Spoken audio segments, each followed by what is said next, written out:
Para sahabat Pak semuanya kalau bahasa kita ini nangisnya itu Pak terseduh-seduh. Nangisnya itu serius. Nahan tangisan, semua pada menangis jemaah ketika diceritakan oleh Rasulullah sallallahu alaihi wasallam. Walahum hanin. Mereka nahan tangisan. Kayak orang nafasnya enggak bisa ditahan jemaah sekalian. Karena Nabi begitu serius menceritakan bagaimana kondisi manusia nanti pada hari kiamat ketika bermaksiat kepada Allah dan tidak tobat kepada Allah Subhanahu wa taala. Nah, paling tidak Bapak, ayolah kita evaluasi Pak ya. Kita telah Allah panjangkan umur kita dan kita sudah berjumpa dengan bulan Rajab seperti ini. Berarti Ramadan sudah tinggal 59 hari lagi jamaah sekalian, kita akan berjumpa dengan Ramadan. Sepertinya Ramadan beberapa bulan yang lalu jamaah sekalian, kita akan berjumpa lagi ini. Pertanyaannya Pak, 10 bulan yang sudah kita lewati ini banyak tidak amal soleh kita? Kalau banyak amal solehnya kita bersyukur dan mudah-mudahan Allah menerima seluruh amal soleh kita ini jamaah sekalian. Kalau banyak amal dosanya, amal kesalahannya, amal maksiatnya, amal nistanya, kita bertobat pada Allah. Ini kebetulan Pak bulan Rajab, bulan yang memang dimuliakan oleh Allah dari 4 bulan yang dimuliakan dari 12 bulan ini jamaah sekalian. Tidak boleh ada kezaliman di antara kita jamaah sekalian. Fala tadlimu anfusakum. Itu Allah mengatakan secara khusus Pak. Ayo Pak, betul-betul bulan ini Rajab, bulan kita mendekatkan diri kepada Allah Subhanahu wa taala. Para sahabat dulu katanya Pak memperbanyak amal saleh. Salah satunya memperbanyak juga puasa. Tapi tidak puasa tiap hari Pak. Artinya puasa sunnah Nabi, puasa Daudnya dilaksanakan. Tidak bisa Daud Senin Kamis, tidak bisa Senin Kamis, minimal 1 bulan 3 hari. Minimal kita memperbanyak amal saleh, Qur'annya dibaca, tahajudnya kita laksanakan, dan tangisi Allah Subhanahu wa taala. Sebuah tangisan akan kealpaan kita jemaah sekalian, akan kelalaian kita, dan kita bertobat kemudian menangis kepada Allah Subhanahu wa taala. Dan rasakan nanti Pak, orang yang menangis seperti itu jemaah sekalian mustahil akan masuk nerakanya Allah Subhanahu wa taala. Saya ingin menutup dengan satu hadis dari Abu Hurairah radhiyallahu anhu, la yalijan nar rajulun baka min khasyatillah kama ya'udul laban fid dar'i. Mustahil orang yang pernah menangis karena Allah akan masuk nerakanya Allah Subhanahu wa taala. Ya Allah. Mustahil kata Nabi. La yalijan nar, orang itu akan disentuh oleh api neraka kalau orang itu di dunia pernah menangis karena takut kepada Allah Subhanahu wa taala.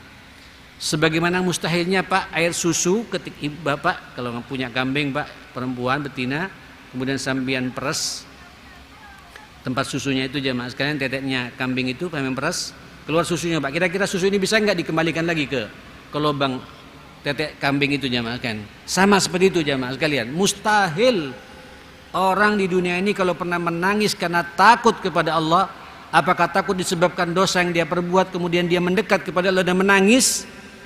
Mustahil orang itu masuk nerakanya Allah. Artinya pasti ke surganya Allah Subhanahu wa taala. Rabbana atina fid dunya hasanah wa fil akhirati hasanah wa qina adzabannar. Rabbana ighfir lana wa tub alaina innaka antat tawwabur rahim. Allahumma arhamna bil Qur'an wahfazna wa akrimna wahdina washfina wasaddid lana bil Qur'an bi rahmatika ya aqrabal akramin. Allahumma rabbana ighfir lana wa tub alaina innaka antat tawwabur rahim. Rabbana hab lana min azwajina wa dhurriyyatina qurrata a'yun waj'alna lil muttaqina imama. Rabbi ij'alni muqimas shalah wa min dhurriyyati rabbana wa taqabbal du'a. Sallallahu ala Muhammadin wa alihi washabihi wasallam. Alhamdulillahi rabbil alamin. Saya mohon maaf, saya kembalikan pada hostnya. Assalamualaikum warahmatullahi wabarakatuh. Masih tersisa waktu 10 menit, kita gunakan 5 menit untuk tanya jawab. Barangkali ada yang didalami atau ditanyakan.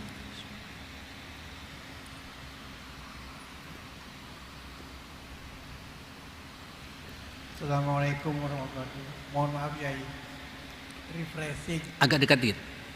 Refreshing, mohon refreshing amalan bulan Rajab. Amalan apa? Amalan bulan Rajab. Amalan? Bulan Rajab ini. Ya. Mohon maaf, terima kasih. Kalau jenengan lihat Pak di dalam surat At-Taubah insyaallah itu ya. Inna iddatash syuhuri indallah 12 syahran fi kitabillah yauma khalaqas samawati wal ardi minha arba'atun hurum fala tadlimu fihinna anfusakum Itu dikatakan oleh Allah, dari 12 bulan itu ada 4 bulan yang dimuliakan oleh Allah.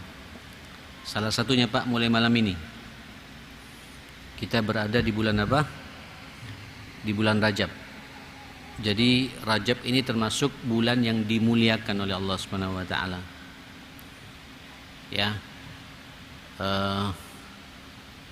Bulan mulia ini kenapa dinamakan bulan mulia?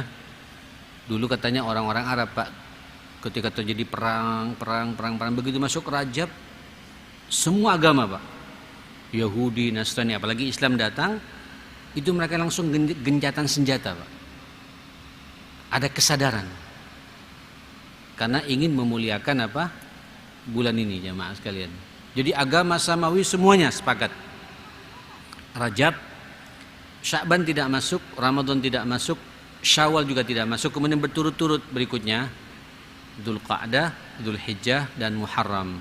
Nanti Pak, masih lama ini, masih 4 bulan lagi. Nah, sekarang kita berada yang Rajab yang menyendiri kata Nabi sallallahu alaihi wasallam. Nah, salah satunya kita dianjurkan Pak memperbanyak amal saleh dan tidak boleh ada kezaliman. Baik zalim kepada Allah. Apa zalim kepada Allah? Ya tidak melaksanakan perintah Allah, bermaksiat kepada Allah. Terus zalimnya zalim itu kepada Allah itu apa? Yaitu syirik.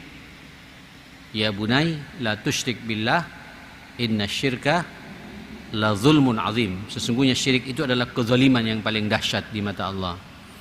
Pokoknya Pak, 1 bulan ini sampean betul-betul bertauhid dengan benar, beriman dengan benar, laksanakan semua perintah Allah sedapat mungkin, tekan Pak, saya tidak akan bermaksiat di bulan ini.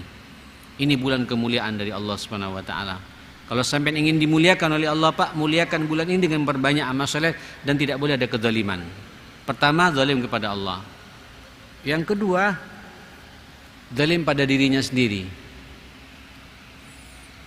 Apa ada orang menzalimi dirinya sendiri?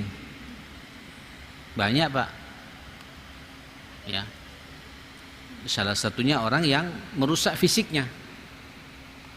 Narkoba.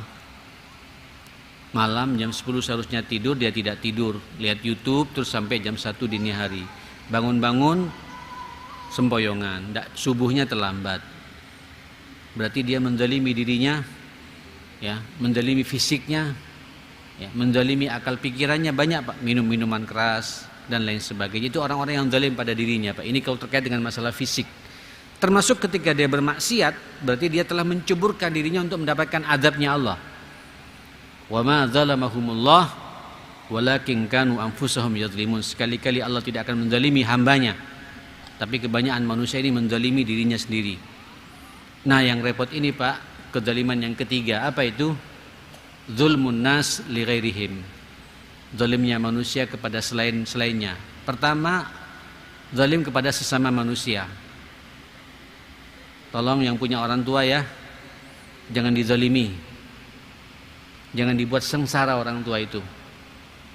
Ya, jangan dibuat kepikiran orang tua Pak. Kalau sampean punya orang tua, apalagi sudah tidak bisa berbuat apa-apa, kawal Pak.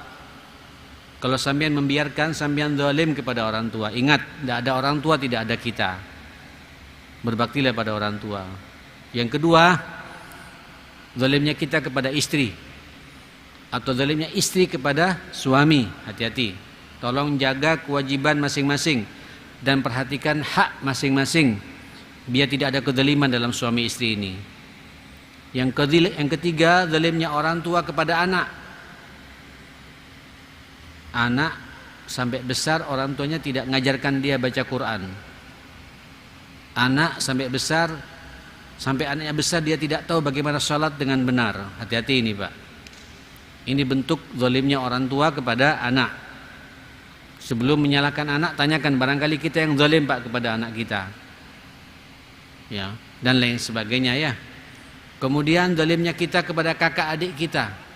Itu yang manusia Pak, antara manusia. Kakak adik yang tukaran karena berebut warisan, tersinggung dengan iparnya, ya, dan lain sebagainya. Ini bentuk-bentuk kezaliman jamaah sekalian. Zalim kepada paman dan bibinya, zalim kepada ponaan-ponaannya, zalim kepada tetangganya, zalim pula kepada temannya. Hatta juga kita tidak boleh Pak zalim kepada orang kafir selama orang kafir itu tidak berbuat salah dengan kita. Kalau mereka hidup dalam satu kampung, kita bertetangga dengan mereka dan mereka baik, kita harus lebih baik lagi Pak. La ikraha fid din, tidak ada paksaan dalam masalah agama. Tidak boleh kita menzalimi orang, hatta orang itu beda keyakinan dengan kita. Oke, ini zalim Pak kepada yang lain. Yang pertama manusia. Kemudian tidak boleh zalim kepada binatang.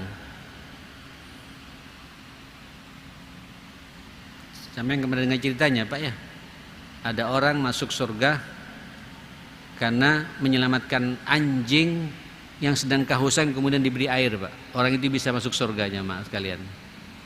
Sebagaimana orang masuk neraka walaupun orang itu ahli ibadah, tapi dia menyiksa kucing sampai mati, masuk neraka. Ini zalim kepada binatang. Makanya kalau nyembelih Pak, nyembelih kambing, nyembelih sapi, nyembelih ayam, hati-hati Pak. Kata Nabi, falyurih dabihatahu.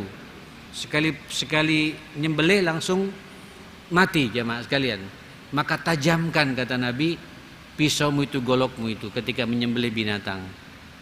Ya begitu sekarang alhamdulillah Pak sudah ada perkumpulannya Pak ya. Perkumpulan bagaimana menyembelih yang disyariatkan oleh agama ini. Ya zalim kepada binatang, termasuk juga zalim kepada alam semesta ini. Pokoknya Pak tidak boleh ada kezaliman kita di bulan Rajab ini. Silakan nanti lihat Pak, kalau tidak sekali itu ayat 32 ya. Atau ayat 32. Sampai dengar lihat ayat itu ada 3 poin Allah mengingatkan kepada kita seperti itu. Mudah-mudahan jadi pencerahan buat kita semua insyaallah. Sampai cukup ya. Barakallahu fikum. Subhanakallahumma bihamdika asyhadu an la ilaha illa anta astaghfiruka wa atubu ilaik. Mohon maaf. Assalamualaikum warahmatullahi wabarakatuh.